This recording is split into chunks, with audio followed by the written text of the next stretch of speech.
एक हंसी गुलबदन और जवान। दोस्तों, बॉलीवुड में 80 और 90 के दशक में एक मशहूर विलन हुआ करता था। लंबा चौड़ा कद और एक से बढ़कर एक खतरनाक किरदार। नाम था महेश आनंद। क्या है बे? हाँ? काय को इतना चिल्ला रहा है? आपने इस खलनायक को कई फिल्मों में फिल्म के हीरो को बराबर टक्कर देते हुए देखा होगा। ये छपरी सुमड़ी में पतली गली काटे देंगे एक रापची क्या? मगर वो बक्सा हमारा। इस अभिनेता के फिल्मों में किरदार बुरे ही होते थे। कभी ये अभिनेता शहंशाह फिल्म में गली का गुंडा बनकर नजर आया, तो कभी संजय दत्त की गुमराह में रिंग का fighter.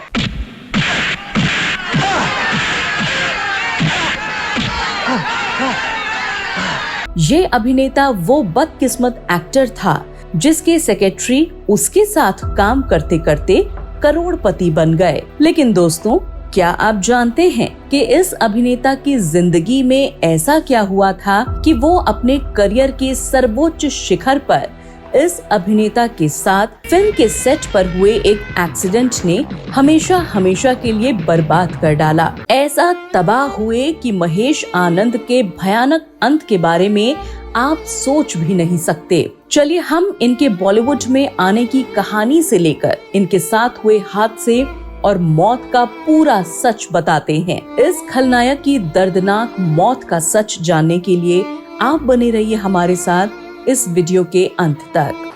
Just once say before I die that I love you, Dad. I'm proud of you. नमस्कार, आप सभी का स्वागत है बॉलीवुड नॉवेल के इस एपिसोड में। तुम्हारा प्यार न मिलता तो मर गए। महेश आनंद साउथ इंडियन पिता और महाराष्ट्र मां की संतान थे।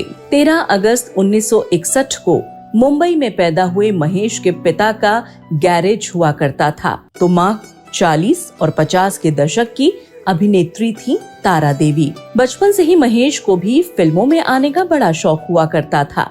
इसी वजह से इन्होंने तैयारी भी शुरू कर दी थी। हालांकि महेश छोटे ही थे जब इनकी मां की मौत हो गई। इनके साथ इनकी एक बहन लता भी रहती थी। महेश जैसे जैसे बड़े हुए वैसे वैसे हैंडसम होने लगे, मार्शल आर्ट सीखने लगे और रोज जिम जाने लगे। इस वजह से इनका शरीर भी निखर गया और ये जहाँ भी जाते वहाँ सभी लोग इनकी तरफ आकर्षित हो जाते। महेश आनंद मुंबई में ही पढ़ते थे। महेश हैंडसम थे तो कॉलेज में दोस्त बोला करते थे कि तुम मॉडलिंग कर सकते हो। महेश को हिंदी सिनेमा बहुत आकर्षित करता था, लिहाजा दोस्तों की बात मानकर महेश ने अपनी फोटोज एक एजेंसी में देनी शुरू कर दी और नसीब ने भी इनका साथ दिया और इनको ढेरों ऑफर्स आने लगे।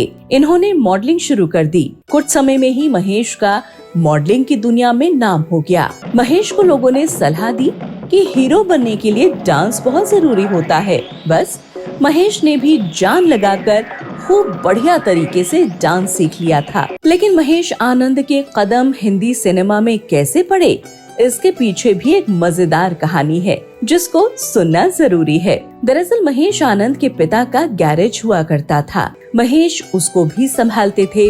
अगस्त 1980 की बात है। एक खूबसूरत सी लड़की उनके गैरेज में आई और अपनी कार ठीक करवाने के लिए बोली। यहाँ इस लड़की की मुलाकात महेश से हुई। उसकी कार महेश ने अच्छे से रिपेयर की। इस लड़की का महेश के गैरेज में कई बार कार को ठीक कराने को लेकर आना जाना लगा रहा। चूँकि महेश आनंद बेहद आकर्षित कदकाठी के थे, तो दोनों की दोस्ती हो गई और धीरे धीरे ये दोस्ती प्यार में बदल गई। हम एक दूजे की बाहों में सो रहे। एक बार इस लड़की ने कहा कि मेरे घर में पार्टी है, तुम भी जरूर आना।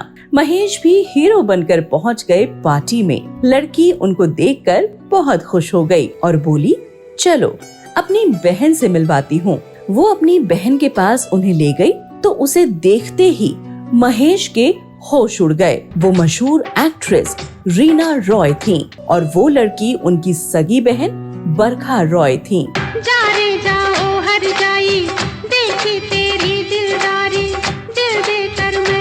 महेश को पता ही नहीं था कि जिस लड़की से उनका अफेयर चल रहा था वो रीना रॉय की बहन थी। खैर 1981 में बरखा प्रोड्यूसर बनी तो महेश को भी अपनी फिल्म सनम तेरी कसम में डांसर बना दिया। इस फिल्म की स्टार्टिंग में एक इंसान डांस करता हुआ नजर आता है। दरअसल इस तरह से डांस करने वाला शख्स कोई और नहीं बल्कि महेश आनंद ही थे।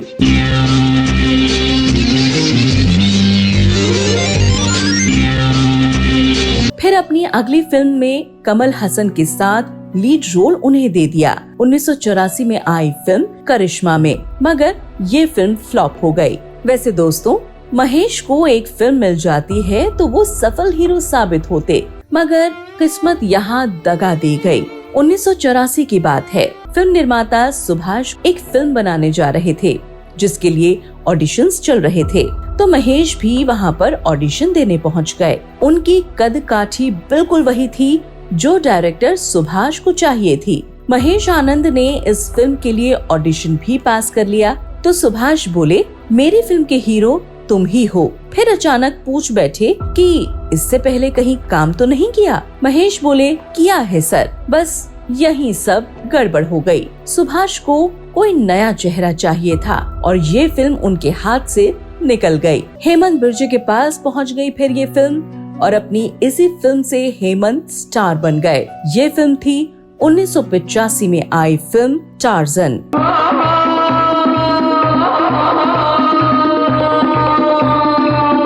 ये रोल अगर महेश आनंद को मिल गया होता तो शायद उनके करियर की कहानी कुछ और ही होती, लेकिन शायद महेश आनंद की किस्मत में तो अभी कुछ और ही लिखा था। खैर, फिल्म में गुंडा बनना लिखा था तो किस्मत वही ले गई।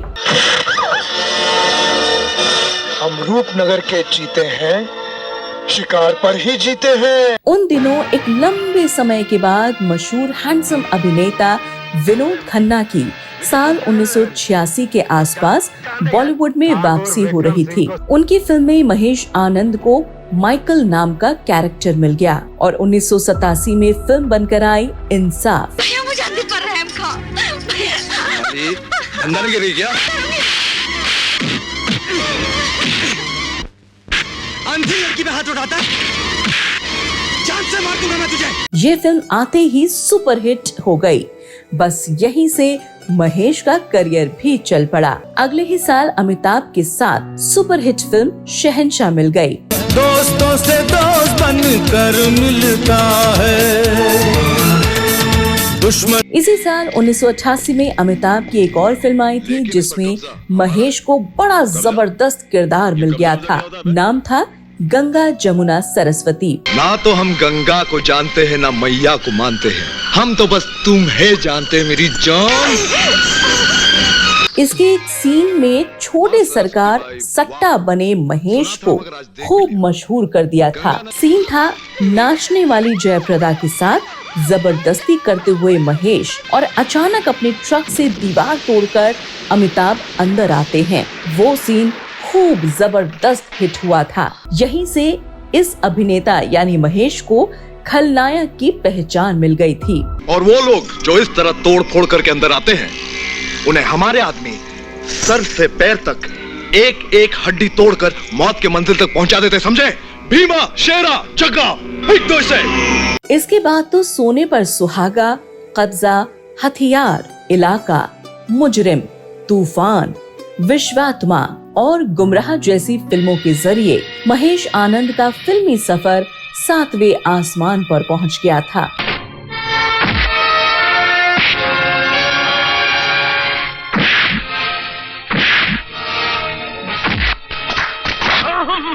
इनमें भी विश्वात्मा और गुमराह तो बड़ी खास थी। 1992 में आई विश्वात्मा में अमरीश पुरी यानी असगर सेठ के भतीजे राजनाथ का किरदार तो लोग आज भी याद करते हैं। अरे छोकरे, खामोश! जब तेरी बहन कुछ नहीं कर सकी तो तू क्या करेगी? हाँ प्रभात, ये डाय मेरे हवाले कर दे। वहीं 1993 में आई गुमराह फिल्म के एक फाइट सीन ने इनको संजय दत्त की बराबरी पर ला खड़ा किया था।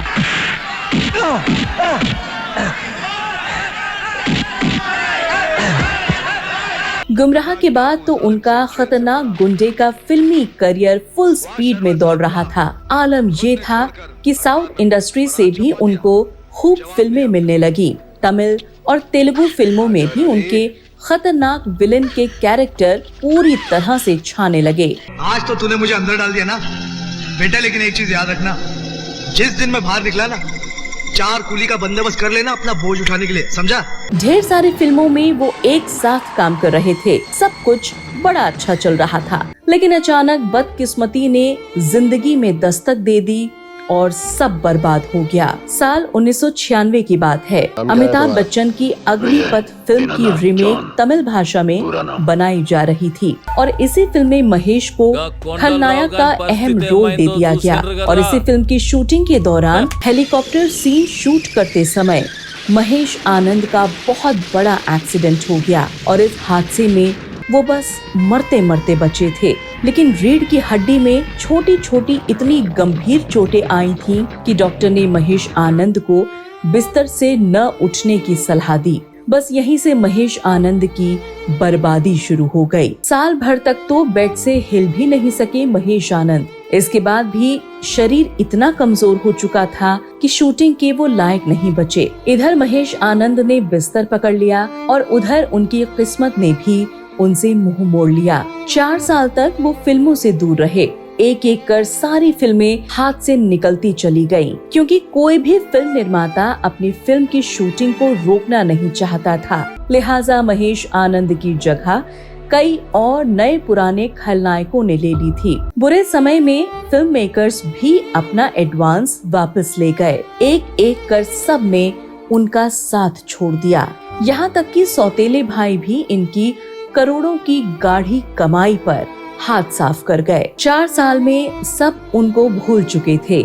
महेश ने इसके बाद दोबारा काम पाने के लिए बहुत मेहनत की, लेकिन किसी ने भी उन्हें नहीं पूछा। सब ने न जाने क्यों इस प्रतिभाशाली अभिनेता और खलनायक के लिए अपने घर और ऑफिस के दरवाजे बंद कर लिए थे। महेश पूरी तरह से टूट चुके थे।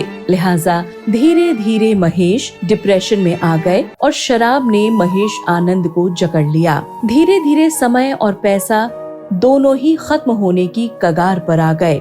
हालात इतने बिगड़े कि एक समय तो ऐसा आया जब इनके पास ऑटो में आने जाने का पैसा तक नहीं बचा। तब इनकी बहन लता, जो बड़ी कंपनी के CEO की पत्नी थी, वो खर्च का पैसा इनको भेजा करती थी, जिसको महेश शराब में उड़ा दिया करते।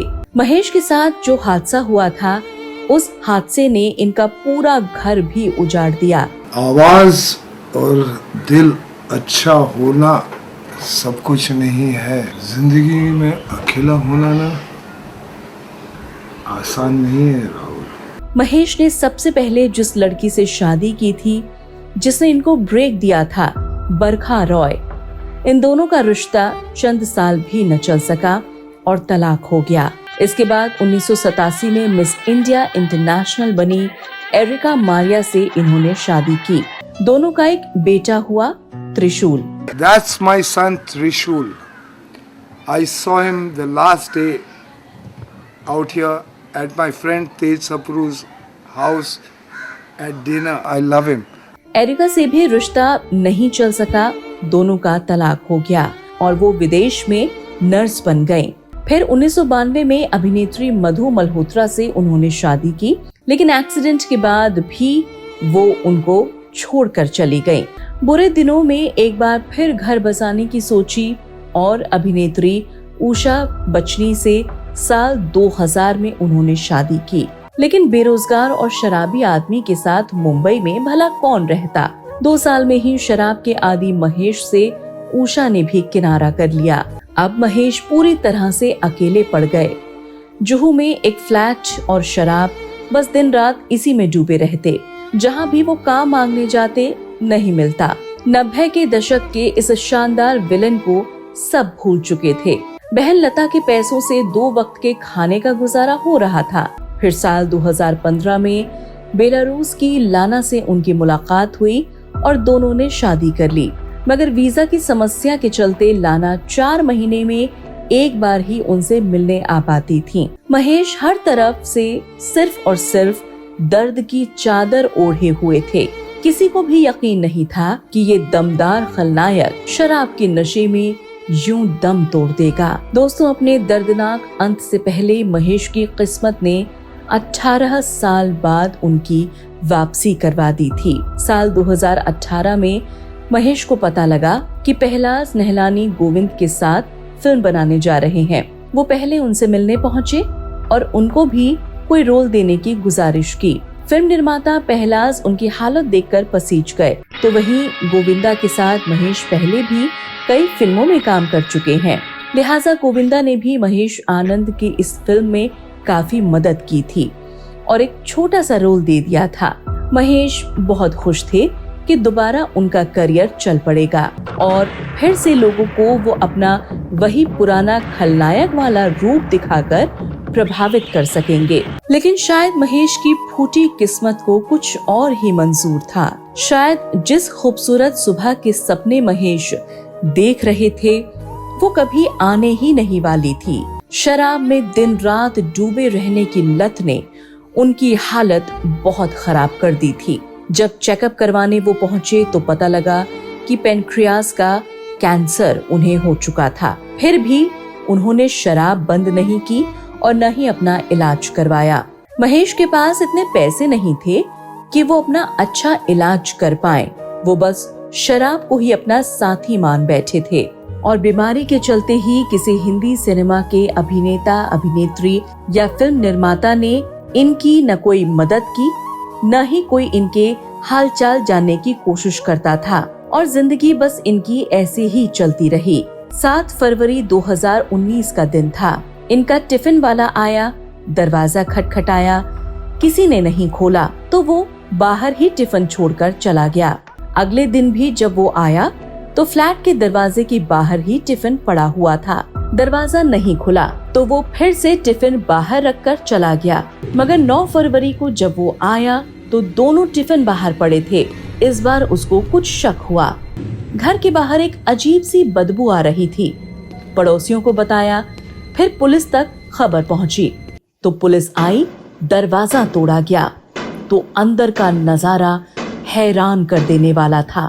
कमरे से भयानक बदबू आ रही थी और सोफे पर 90 के दशक के इस मशहूर विलेन की डेड बॉडी सड़ रही थी।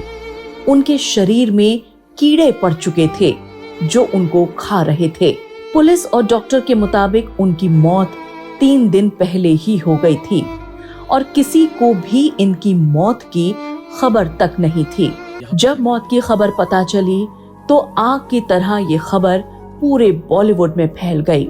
हर कोई महेश आनंद के ऐसे दर्दनाक अंत पर हैरान था। महेश आनंद की मौत कैसे हुई ये अब तक साफ नहीं हो पाया है। डॉक्टर्स का कहना है कि डिकम्पोज कंडीशन में घर से अस्पताल लाई गई थी उनकी बॉडी। लेकिन जिंदगी की जंग हार चुके महेश आनंद की मुसीबत के समय बॉलीवुड से किसी ने भी मदद नहीं की, जिसकी वजह से महेश कभी भी शराब से बाहर नहीं आ पाए। महेश वो अभिनेता थे जिन्होंने खुद को हिंदी सिनेमा में बनते देखा, तो इसी हिंदी सिनेमा का वो रंग रूप भी उन्होंने देखा जहां लोग किसी की भी मदद नहीं करते हैं और उसको अकेला छोड़ देते हैं मरने के लिए। मैं तो सिर्फ ये कहने आया हूँ कि दुनिया में अक्सर यही होता है, जिसे मर जाना चाहिए वो जिंदा रहता है और जिसे जिंदा रहना चाहिए वो मर जाता है। शायद महेश आनंद ने इसी सच के चलते खुद की मौत को स्वीकार कर लिया था। महेश की मौत के बाद उनकी पत्नी लाना आई और महेश के पार्थिव शरीर का अंतिम संस्कार करवाया। Yes, I'm back. I'm back being an alcoholic. काश महेश की जिंदगी में अग्निपथ फिल्म की शूटिंग के दौरान वो एक हादसा न होता तो महज 57 साल में इस बेमिसाल सितारे की ऐसी भयानक मौत न होती। महेश आनंद की मौत बॉलीवुड में आने वाले उन नए नए लड़कों लड़कियों के लिए वो सबक है जहां पता चलता है कि हिंदी सिनेमा में लोग सिर्फ उगते सूरज को सलाम करते हैं, डूबते सूरज के साथ कोई खड़ा नहीं होता। क्या बोलोगे आप? कुछ नहीं बोल सकते।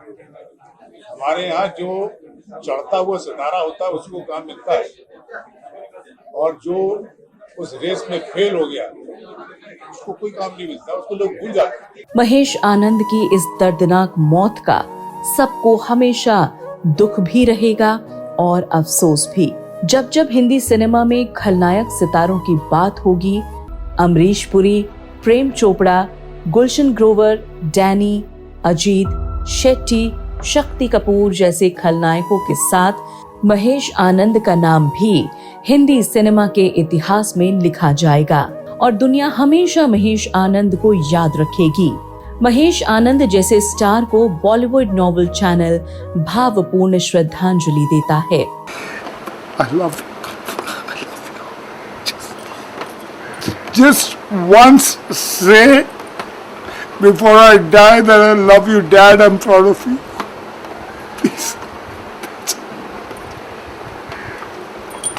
दोस्तों, आपको 80 और 90 के दशक के बॉलीवुड के शानदार अभिनेता और खलनायक की जिंदगी को जानकर कैसा लगा और लोगों को क्या सीख लेनी चाहिए, ये बात आप हमें कमेंट करके जरूर बताएं। और आपके पास महेश आनंद से जुड़ा कोई किस्सा या वाकया हो तो आप जरूर शेयर करें, हम आपके जवाब का इंतजार करेंगे।